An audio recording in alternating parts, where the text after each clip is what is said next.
여러분, 신약을 개발할 때 가장 큰 위협이 무엇일까요? 수천억 원에 달하는 연구 자금 부족일까요?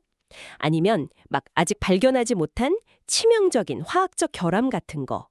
아마 대부분은 실험실 안에서 벌어지는 기술적인 문제들을 가장 먼저 떠올리실 겁니다. 그죠. 저도 당연히 그럴 줄 알았거든요. 하지만 통계학자나 임상시험 설계자들이 꼽는 가장 현실적이고 파괴적인 위협은 전혀 다른 곳에 있습니다. 진짜요? 그게 뭔데요? 바로 환자를 살리고 싶어하는 의사들의 선의, 그리고 인간 본연의 주관성입니다. 와, 의사들의 선의가 오히려 위협이 된다고요? 이거 시작부터 되게 흥미로운데요. 오늘 우리가 파헤칠 주제는 단순히 약의 효능을 검증하는 실험실의 이야기가 아니네요. 네, 맞습니다. 이것은 인간의 편향을 원천적으로 차단하기 위해 설계된 아주 차갑고 치밀하며 때로는 숨이 막힐 정도로 정교한 수학적 통제 시스템에 관한 이야기입니다. 바로 다기관 임상시험의 무작위 배정 및 층화 블록 배정법이죠. 우리가 병원이나 약국에서 흔히 처방받는 신약들이 도대체 어떤 과정을 거쳐서 객관적으로 효과가 있다고 검증되는지 그 이면에 숨겨진 통제 시스템을 해부해보는 게 이번 탐구의 미션입니다. 자, 이제 본격적으로 파헤쳐 볼까요? 좋습니다. 약의 효능을 증명한다는 건 필연적으로 인간을 대상으로 시험을 해야 한다는 뜻이잖아요. 그런데 아시다시피 인간은 공장에서 찍어내는 규격화된 부품이 아닙니다. 나이, 성별, 유전적 특성, 생활습관까지 진짜 모든 게 다르죠. 그래서 이 통제 불가능한 변수들 속에서 순수한 약의 효과만을 추출해내는 과정이 필수적이군요. 맞아요. 그 과정 자체가 거대한 노이즈 캔슬링 작업과 같습니다. 그럼 우선 연구의 첫 단추인 환자 모집 방식부터 한번 짚어보죠. 흔히 임상시험이라고 하면 막 거대한 제비뽑기 기계나 전국 단위의 데이터베이스를 돌려서 컴퓨터가 무작위로 실험 참가자를 뽑는 걸 생각하잖아요. 무작위 추출이라고 하죠. 네, 이론적으로는 완벽해 보이죠. 하지만 실제 현장의 데이터와 연구 설계 문헌들을 보면 현실은 전혀 다릅니다. 대부분 연속 등록이라는 방식을 채택하고 있거든요. 연속 등록이요? 그러니까 병원 문을 열고 들어오는 환자들 중에서 자격 요건을 충족하는 사람들을 방문 순서대로 연구에 포함시킨다는 뜻인가요? 마치 콘서트장 입장할 때 추첨을 하는 게 아니라 선착순으로 줄 선 사람들을 차례대로 들여보내는 것과 같네요. 와, 아주 정확한 비유입니다. 응급실에 급성 심근경색 환자가 실려왔거나 당장 항암 치료가 시급한 환자가 진료실에 앉아 있는데 언제 전국 단위 추첨 결과를 기다리고 있겠어요? 현장의 의료진은 매일 마주하는 환자들 중에서 즉각적으로 동의를 구하고 순차적으로 등록해야만 현실적인 연구 진행이 가능하겠군요. 맞습니다. 그런데 여기서 다기관 연구 특유의 딜레마가 발생합니다. 서울 한복판에 있는 3차 대형병원과 지방의 소규모 지역병원은 들어오는 환자군의 성격이 완전히 다를 수밖에 없거든요. 그렇겠네요. 대형 병원에는 이미 여러 치료에 실패한 중증 환자들이 몰릴 테고 지역 병원에는 비교적 초기 증상을 보이는 환자들이 주로 가겠죠. 네. 그래서 연속 등록 방식을 사용하면 각 병원마다 이렇게 이질적인 특성을 가진 환자들이 중구난방으로 섞이게 됩니다. 그럼 데이터가 너무 엉망이 되는 거 아닌가요? 언뜻 보기엔 그런데 사실 이런 혼돈이 오히려 연구의 외적 타당도를 보장하는 강력한 무기가 됩니다. 외적 타당도요? 만약 최첨단 장비와 세계 최고의 의료진이 있는 특정 병원 한 곳에서만 신약의 효과를 입증한다면 그 약이 일반 지역 병원에서도 똑같이 통할지 장담할 수 없다는 뜻이군요. 정확합니다. 온실 밖으로 나오는 순간 약효가 사라질 수도 있으니까요. 환자군이 분산되어 있고 이질적이라는 건 연구를 복잡하게 만들지만 동시에 이 신약이 현실 세계에서도 보편적으로 작동한다는 걸 증명하는 필수 불가결한 조건입니다. 다양한 의료 환경과 환자들이 무작위로 섞여 들어오는 이 무질서함이 오히려 신약의 범용성을 담보해주는 거네요. 하지만 각 병원마다 들어오는 환자들의 상태가 이렇게 중구난방이라면 도대체 어떻게 신약군과 대조군을 공평하게 나눌 수 있을까요? 여기서 바로 강력한 통제 시스템이 등장합니다. 자, 여기가 진짜 흥미로워지는 부분입니다. 다기관 연구의 대원칙, 샘플링은 현장에서 분산하되 배정은 중앙에서 완벽하게 통제한다. 네, 임상시험의 운명을 가르는 가장 중요한 분기점이죠. 환자를 모집하고 등록하는 건 현장 의사들이 하지만 이 환자에게 신약을 줄지 위약을 줄지 결정하는 권한은 철저하게 중앙 시스템으로 넘어갑니다. 그러니까 현장의 의사는 웹사이트나 전화를 통해서 새로운 환자가 왔다고 알리기만 하고 시스템이 주는 배정 결과만 일방적으로 통보받는 거군요. 맞습니다. 핵심은 의사의 눈을 가리는 것, 즉 배정은폐에 있습니다. 여러분, 왜 이렇게까지 의사들을 철저하게 통제해야 하는지 궁금하지 않으신가요? 앞서 우리가 오프닝에서 의사들의 선의가 위협이 될 수 있다고 했잖아요. 네. 의사 입장에서는 자신이 오랫동안 돌봐온 위중한 환자에게 혹시라도 효과가 있을지 모르는 신약을 배정해주고 싶은 심리적 압박을 강하게 받거든요. 아, 반대로 약의 성공적인 데이터를 뽑아내려고 회복 가능성이 높은 환자들을 은연중에 신약군으로 밀어넣으려는 유혹에 빠질 수도 있겠네요. 바로 그겁니다.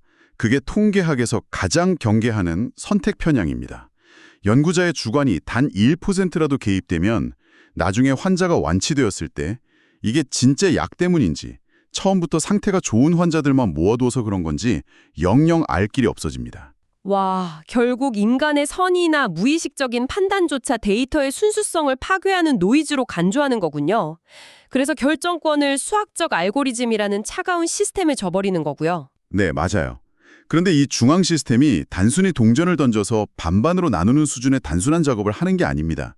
각 병원마다 환자의 특성이 다르다는 걸 통제하기 위해 기관별 층화 블록 배정이라는 아주 정교한 그물망을 펼치거든요. 단어는 진짜 복잡해 보이는데 목적은 명확하더라고요. 아까 대형 병원이랑 지역 병원에 들어오는 환자 규모나 중증도가 완전히 다를 수 있다고 하셨잖아요. 그렇죠.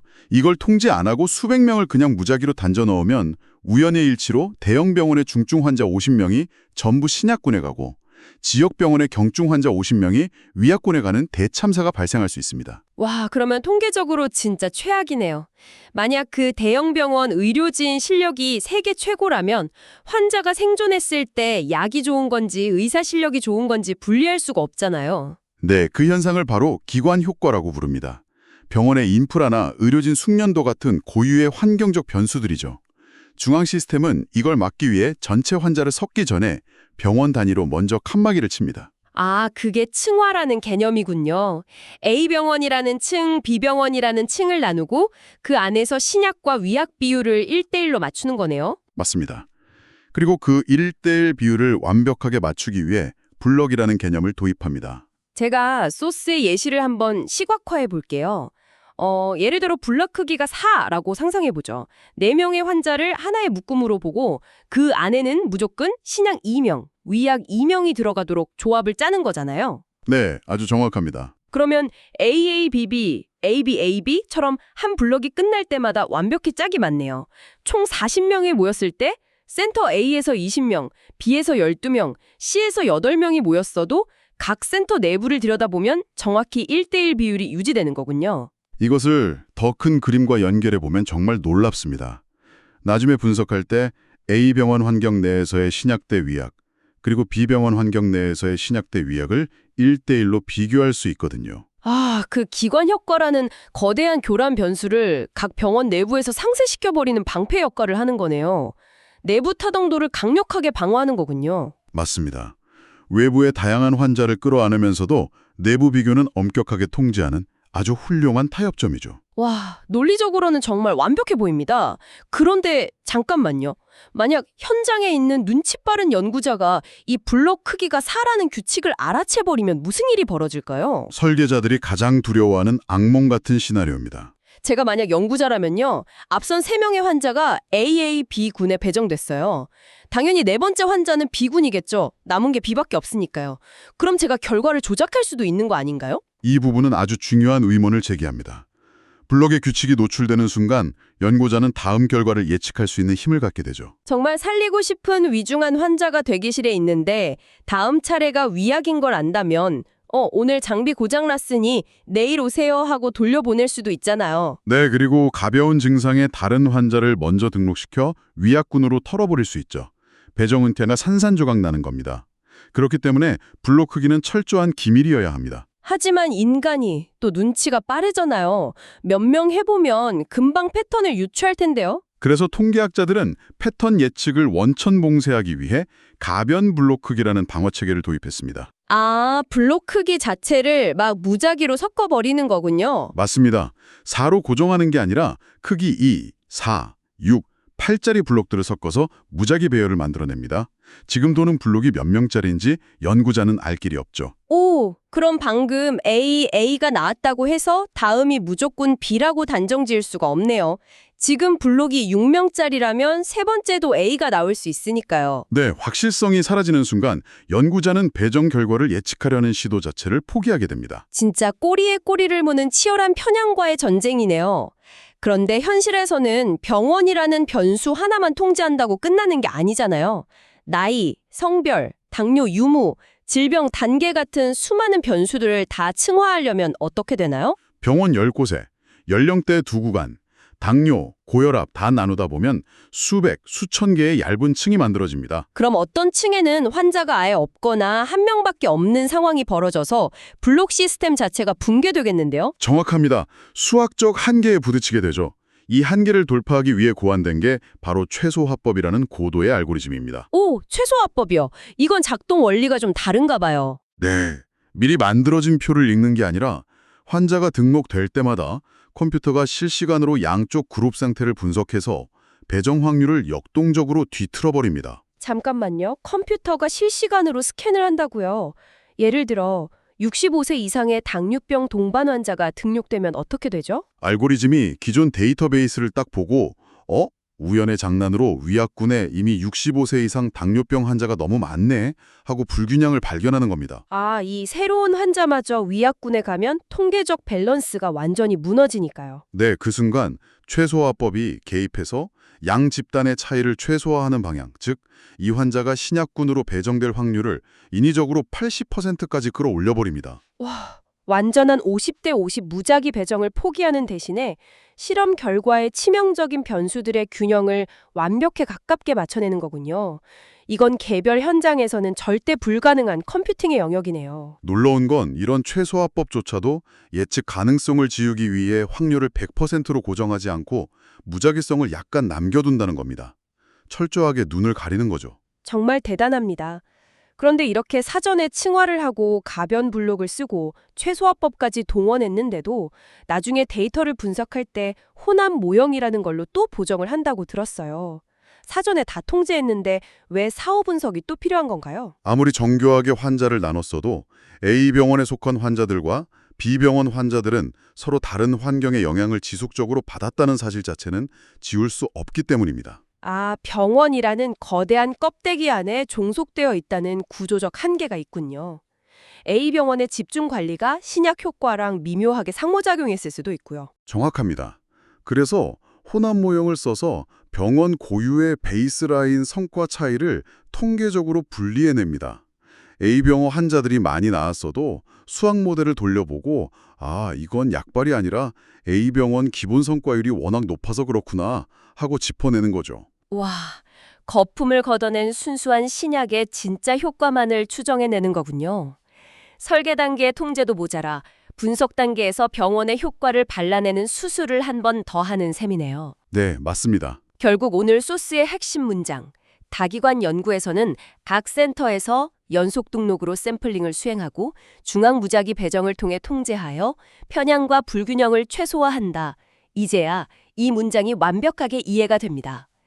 그래서 이것이 대체 무슨 의미일까요? 오늘 우리가 약국에서 사 먹는 약이나 병원에서 처방받는 치료제들이 사실은 인간의 편향을 막기 위해 이런 눈에 보이지 않는 거대하고 정교한 수학적 통제 시스템을 통과한 결과물이란 점이죠. 우리 인간은 무의식적으로라도 편향될 수밖에 없다는 사실을 겸허히 인정하고 시스템을 극도로 고도화시킨 거군요. 지적 충족감이 엄청난데요. 자, 오늘 우리는 개별 환자를 무작위 배정하는 것에 집중했지만 마지막으로 소스 끝부분의 힌트로 등장했던 개념을 던지면서 마무리하겠습니다. 군집 무작위 배정 말씀이시군요. 네, 만약 환자 개인을 A군, B군으로 나누는 것 자체가 불가능한 상황이라면 어떨까요?